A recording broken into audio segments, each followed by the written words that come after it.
Our jargon term for today is imaginative play. All right, this is something that's really super important. And I know a lot of you see this and go, oh, well, that's what I don't have, Shannon. But, there are lessons that we can do to build imaginative play. But let's figure out what it is first and why it's important. Some of you may not even have noticed that you're missing this from your life or from your child's life. So let's take a look. Our actual definition, I passed it. Our actual definition, it's not in order on my thing. Using imagination to create objects, locations, scenarios, and situations where they do not already exist for the purpose of play. And then if we move on to that's not a bad definition, right? We can sort of figure that out. But if we move on to our working definition, it's making it up. There's that old thing about, well, if you don't know what you're doing, make it up as you go. But there are individuals that this is not their strong suit, right? And it doesn't necessarily mean that they're, on the autism spectrum, but it is an area where we see that our individuals who are on the autism spectrum, sometimes this is really difficult, if not impossible. And sometimes, while it might be a little bit possible, it's anxiety-ridden. Right? I take the example of, let's just talk about personal preferences for a second. My husband and I are, alike in a lot of ways and totally opposite in a lot of other ways.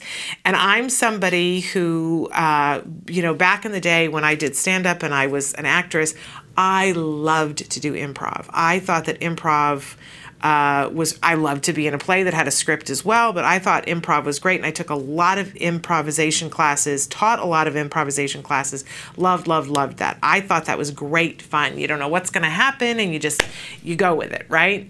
For my husband, this is not fun. This is nothing exciting about, he's taken some improv classes, but it's not necessarily the thing that makes him go, woohoo, right? Not how he wants to spend a Saturday afternoon.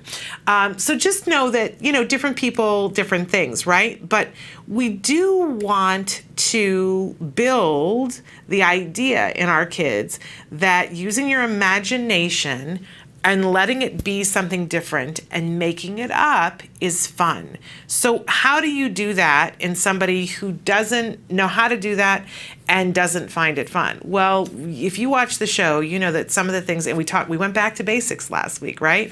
And said that we have to start small, but we have to build something into it. And sometimes we have to contrive something. That means you got something that isn't fun. Let's say you're doing math homework and you put a big pile of candy on the table during the math homework. That's not usual. That's not normal. That's a contrived reinforcer. So that every time somebody does a math problem and gets it right, maybe they get an M&M, right? That's a contrived reinforcer that eventually we're going to want to take away, right?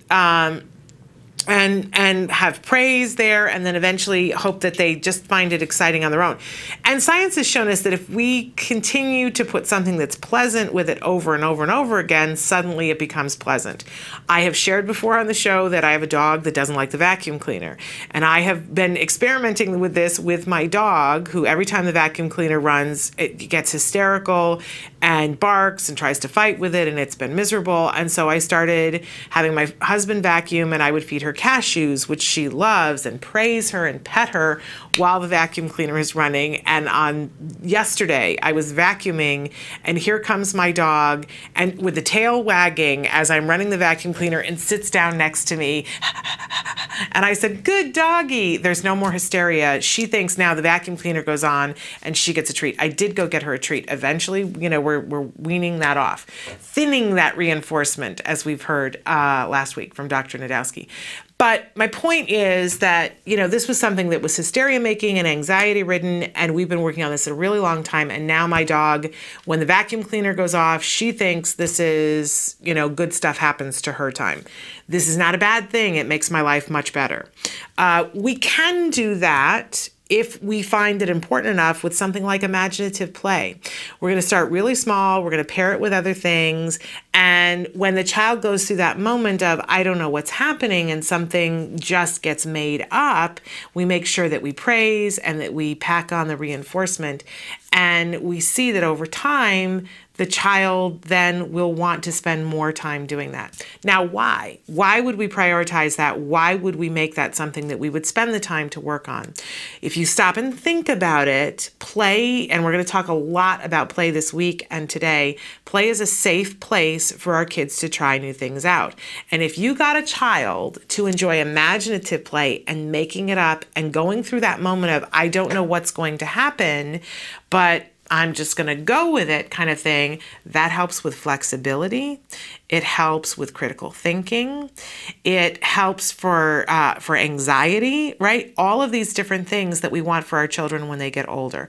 Play is important, and imaginative play, super duper important. I remember the first time that we ever saw Jem engage in imaginative play.